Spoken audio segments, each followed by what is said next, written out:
Recording by Cooper Leith. The Letters of a Post-Impressionist by Vincent Van Gogh. Translated by Anthony Mario Ludovici. Section number 11. Letters to E. Bernard, Part 4. Almost at the same moment as I was dispatching my studies, Gauguin's and your parcel arrived. I was overjoyed. My heart became really all aglow when I saw your two faces. Your portrait pleased me greatly, but you don't require to be told that I like everything you do. Before I came on the scene, nobody perhaps appreciated your work as much as I do now. Let me urge you to make a special study of portrait painting. Work at it as hard as you can and do not give in. We must in time conquer the public by means of the portrait. In my opinion, the future lies here. But do not let us become involved in hypotheses. I have ruthlessly to destroy a large picture of Christ with the angel in Gethsemane, and another representing a poet standing under the starry heavens. For although the color was good in both, the drawing was not studied in the first place from the model, which in such cases is essential. Maybe my last studies were not impressionistic at all, but I cannot help that. I paint what I paint in complete subjection to nature, and without thinking of anything else. I cannot work without models. I do not mean that I never turn my back boldly upon nature. Footnote R. In the German translation, there are no dots here to show that a passage has been omitted. As, however, this passage seems important to me, I thought it advisable to give the translation of it in these notes. After the word nature, the French original proceeds in order to convert a study into a picture by arranging the color, adding here and simplifying there. End of footnote R. But I am frightened to death of losing accuracy of form. Perhaps later on, after 10 years of study, I shall try. But really and truly, I am so devoured by curiosity for the possible and the actual that I have neither the wish nor the courage to seek an ideal which could arise out of my abstract studies. Others may be more gifted for the painting of abstract studies, and you are certainly one of these, as is also Gauguin. Maybe I shall be the same some day when I am old. Meanwhile, I feed on nature. At times I do indeed exaggerate or alter a theme, but I never invent a whole picture. On the contrary, I actually find it at hand and complete. All I have to do is to extract it from nature. My house will seem less empty to me now that I have these two pictures of you both. How glad I should be to have you here, even this winter. It is true that the journey is rather expensive, but could we not risk the expense and try to recover it by painting? In the winter, it is so difficult to work in the north. Possibly it is so here as well. I cannot speak from experience on this point. I shall have to wait and see. But the better to understand the Japanese, it is deuced necessary to know the South, where life is led more in the open air. Besides this, a good many places here have something mysteriously sublime and noble about them, which would please you immensely. I ought to have sent you some sketches long ago in return for those you sent me. But just lately, during the lovely weather, I have been wholly occupied by a few canvases about 36 inches by 27½ inches in size. Footnote 28. German, number 30. End of footnote 28. Which simply exhaust me, and which I intend using for the decoration of my house. If your father had a son who sought and found gold in stones or on the pavement, he would certainly not think lightly of this talent. Well, in my opinion, you possess a talent which is at least equally valuable. Your father might deplore the fact that what you found was not brand new and glittering gold, already stamped like the coin of the realm, but he would nevertheless collect all your findings and sell them only at a good price. Well, then, that is what he should do with your pictures and drawings, which are just as valuable as marketable commodities as stones or metal. For to paint a picture is just as difficult as to find a small or large diamond. At present, the world recognizes the value of a gold piece or of a genuine pearl. Unfortunately, however, those who paint pictures, and those who believe in the painting of pictures, are extremely rare. Still, there are a few such people, and in any case we cannot do better than bide our time patiently, even though we have to wait a long while. The idea of forming a sort of Freemasonry among artists does not please me particularly. I am a great enemy of all regulations and institutions, etc. I am in search of something very different from dogmas, for they never by any chance set things in order, and only lead to endless disputes. That is a sign of decay. As for the present, a union of painters exists only in a very vague outline. Why not leave things as they are, at least provisionally? It is much nicer when an organization of the sort we have in our minds crystallizes all of its own accord. The more things are discussed, the less will be done. If you wish to take a part in helping the cause, all you have to do is to continue working away with me and Gauguin. The affair is now started. Do not let us say a word more about it. If it is to come, it will do so without any elaborate negotiations, but simply by means of calm and well-considered action.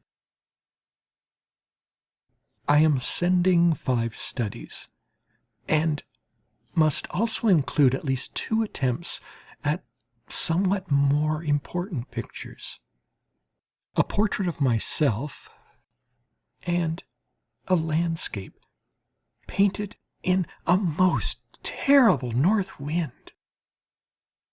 There are also a study of a small garden with flowers of all colors, a study of gray, dusty coal, and finally another still life, a pair of peasant's shoes, and a little landscape, a trifle, just a small sketch of country.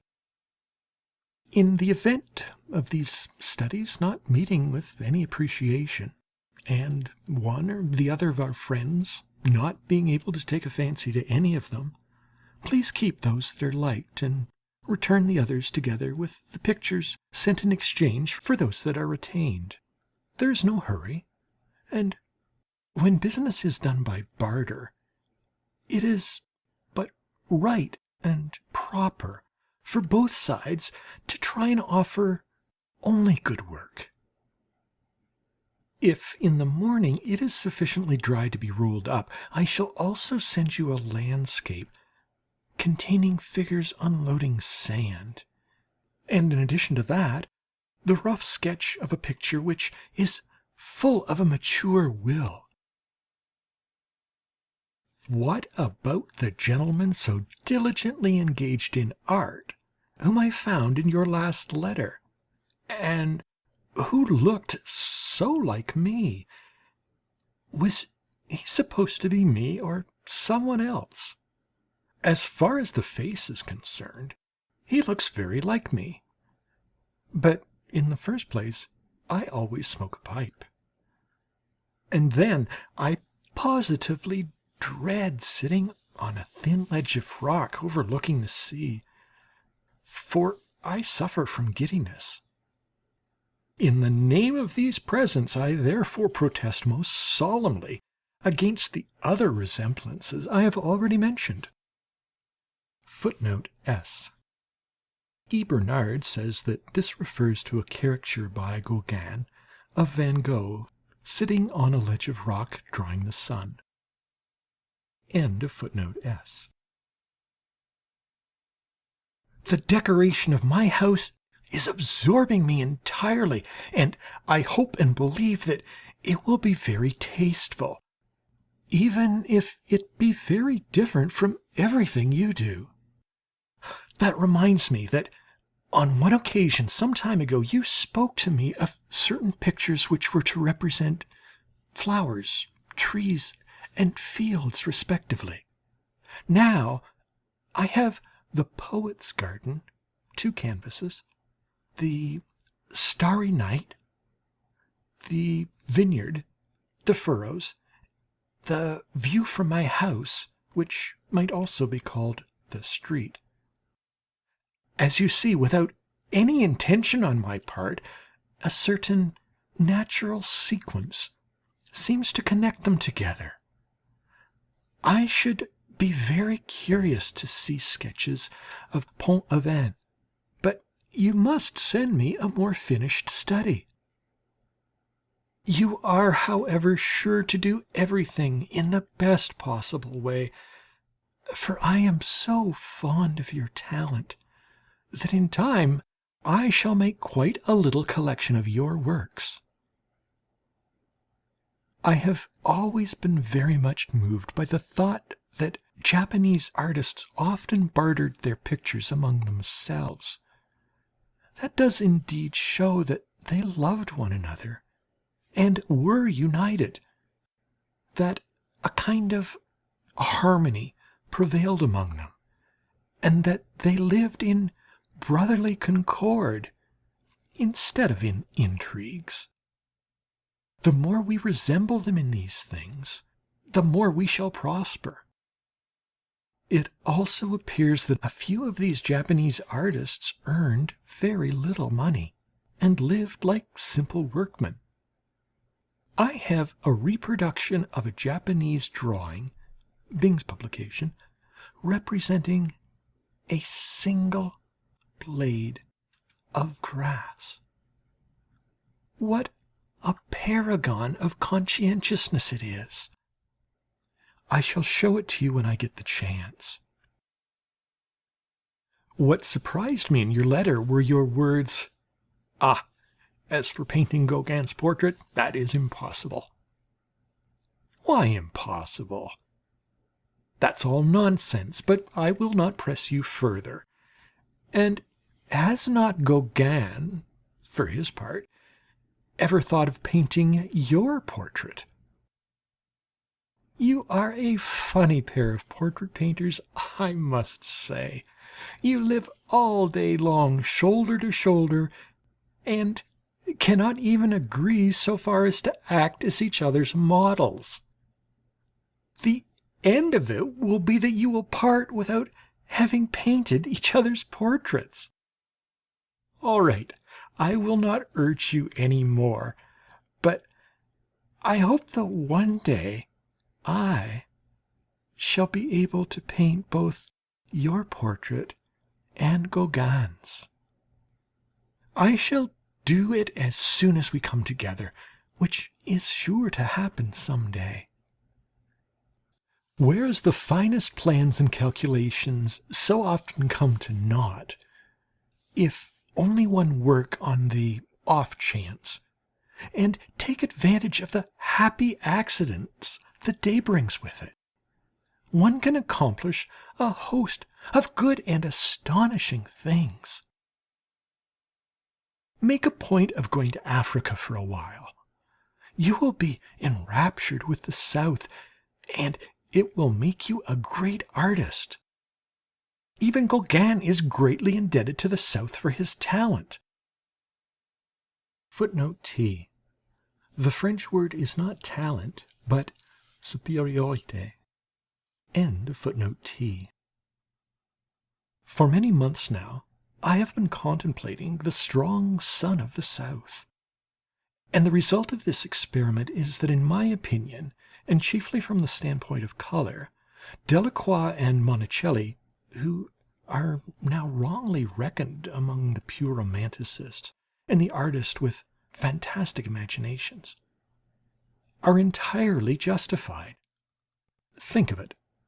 The South, which Fromentin and Jerome have depicted so dryly, is, even in these parts, a land the intimate charm of which can be rendered only with the colours of the colourist. In my sketch of the garden, there may be something like des tapis velus de fleurs et verdure tissus. I wish to reply to all your quotations with the pen, even if I dispensed with the words. My head does not feel very much like discussing today. I am head over heels in work. I have just done 2 large pen drawings, for instance, a bird's eye view of an endless plain seen from the top of a hill. Vineyards and fields of stubble reaching to infinity and extending like the surface of the sea to the horizon, which is bounded by the hills of La Crau. It does not look Japanese, and yet, to tell the truth, I have never painted anything so essentially Japanese.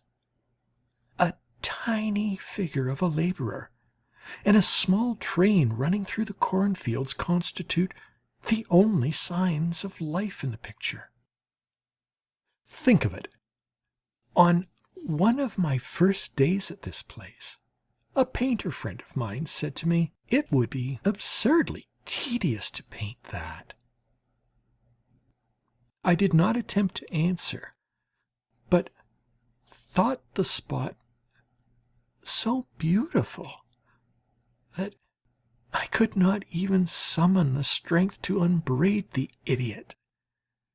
I returned to the locality again and again, and made 2 drawings of it, this flat stretch of country which contains nothing save infinity, eternity. And then, while I was drawing, a man walked up to me, not a painter this time, but a soldier. "Does it surprise you," I asked him, "that I should think this as beautiful as the sea?" "No, it does not surprise me in the least that you should think this as beautiful as the sea," came the reply. The fellow knew the sea, by the by. "For I think it is even more beautiful than the ocean, because it is inhabited." Which of the 2 men understood the most about art, the painter or the soldier? According to my way of thinking, the soldier did. Am I not right? I want to paint humanity. Humanity, and again humanity.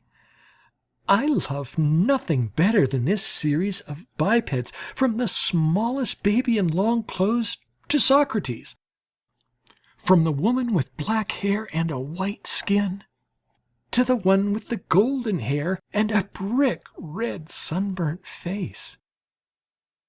Meanwhile, I am painting other things, but among my studies I have one of a figure which is a perfect continuation of my Dutch pictures.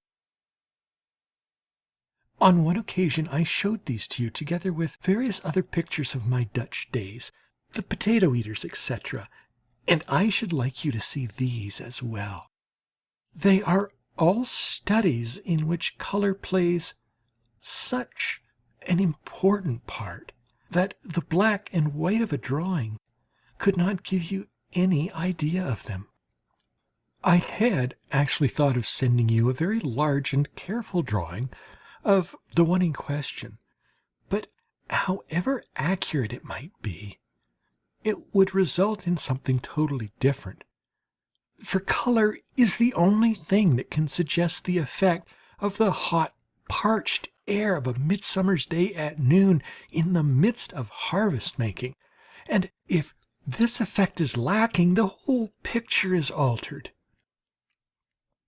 You and Gauguin know what a peasant is, and how much of the beast must lie in his constitution if he belong to the right race. Oh, how the gorgeous sunlight gets to one's head here in the country! I do not doubt but what it can drive a man a little crazy. As, however, I was already a little inclined that way, now I have only the enjoyment of it. I am thinking of decorating my studio with half a dozen sunflowers. It will be a decorative effect, in which the glaring or broken tones of chromes will stand out vividly against a background of variegated blue, ranging from the most delicate emerald green to royal blue, enclosed in narrow strips of golden yellow. It will produce the sort of effect that Gothic church windows do. Oh, we crazy pates! What joys our eyes give us, don't they?